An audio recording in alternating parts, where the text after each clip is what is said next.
P T आई इंतखाबी निशान case, election commission को 22 दिसंबर तक फैसला करने का हुक्म।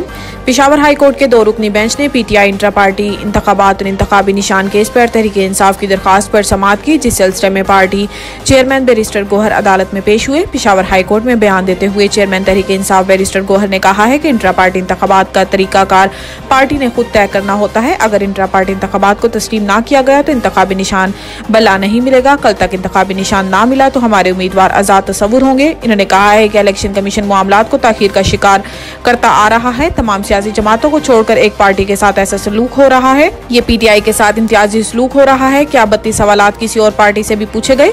बाद अदालत ने पीटीआई इंट्रा पार्टी इंतखाबात और इंतखाबी निशान केस पर फैसला महफूज कर लिया।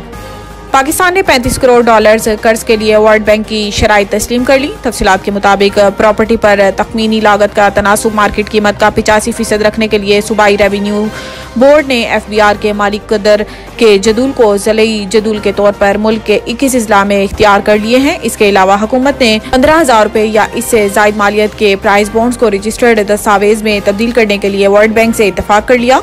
आला सरकारी ज़राए ने तस्दीक की है कि एशियन इंफ्रास्ट्रक्चर इन्वेस्टमेंट बैंक ने माली शराकत के तौर पर $25 करोड़ की मंजूरी दी। इस तरह मिलने वाली कर्जों की मजमूई हुजम $60 करोड़ हो जाता है।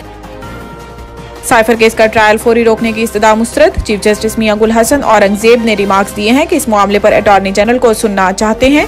अदालत ने हैरानगी का इजहार करते हुए कहा है कि 4 हफ्तों का वक्त तो हम आम से केसेस में भी नहीं देते। इस्लामाबाद हाई कोर्ट के जस्टिस मियां गुल हसन औरंगजेब ने साइफर केस का ट्रायल इन कैमरा डिक्लेयर करने के खिलाफ दरखास्त पर समाअत की। पिटिशनर के वकील सलमान अकरम राजा ने कहा है कि प्रोसिक्यूशन की दरखास्त पर अदालत ने ट्रायल इन कैमरा करने का फैसला सुनाया और फैसले में लिखा कि साइफर केस की कवरेज पर भी पाबंदी होगी, क्योंकि अदालती कार्रवाई की रिपोर्टिंग से दोस्त ममालिक के साथ ताल्लुकात पर असर पड़ सकता है। मीडिया और सोशल मीडिया पर भी साइफर केस की कार्रवाई पब्लिश करने पर पाबंदी लगाई गई है। मुल्जिमान के अहल खाना को ट्रायल में बैठने की मशरूत इजाजत है, लेकिन इन्हें भी पाबंद बनाया गया है कि वो अदालती कार्रवाई से मुतल्लिक बात नहीं कर सकते। जब फील्ड ही नहीं तो लेवल कैसा?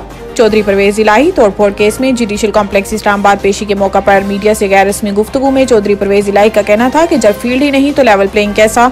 मजीद कहा कि 3 जगह MPA और 3 जगह से MNA का इलेक्शन लड़ूंगा। चौधरी परवेज इलाही ने कहा है कि नवाज शरीफ और शहबाज शरीफ लाडले हैं। दोनों लाडलों की वजह से अवाम को खाने को नहीं मिल रहा। दूसरी जानिब अदालत ने एहतजाज और तोड़फोड़ केस में परवेज इलाही की दरखास्त पर केस की समाअत के लिए लंबी तारीख दे दी। चौधरी परवेज इलाही को आज जुडिशल कॉम्प्लेक्स एहतजाज और तोड़फोड़ केस में इस्दाद दहशतगर्दी अदालत में पेश किया गया। खसूसी अदालत के जज अबुल हसन आजुल कुरनैन ने केस की समाअत की। चौधरी परवेज इलाही ने इस्तदा की है कि दोनों टेस्टों के लिए इजाजत दी जाए। जज ने कहा है कि आप दरखास्त दें, मैं देख लूंगा, बेशक अडियाला में ही दे दें। नवीद टिक्का शॉप, मुंशी महल्ला चौक।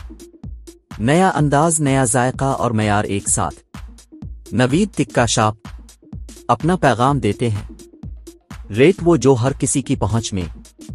नवीद टिक्का शॉप की नई आइटम में फिश टिक्का, चिकन पकौड़ा, सज्जी, चिकन टिक्की, आलू चिकन टिक्की, शामी कबाब, बेहतरीन और साफ सुथरा माहौल, जायकेदार बेहतरीन खानों का मरकज। एक बार जरूर आजमाएं। नवीद टिक्का शॉप, मुंशी महल्ला चौक, मंदी बहाउद्दीन।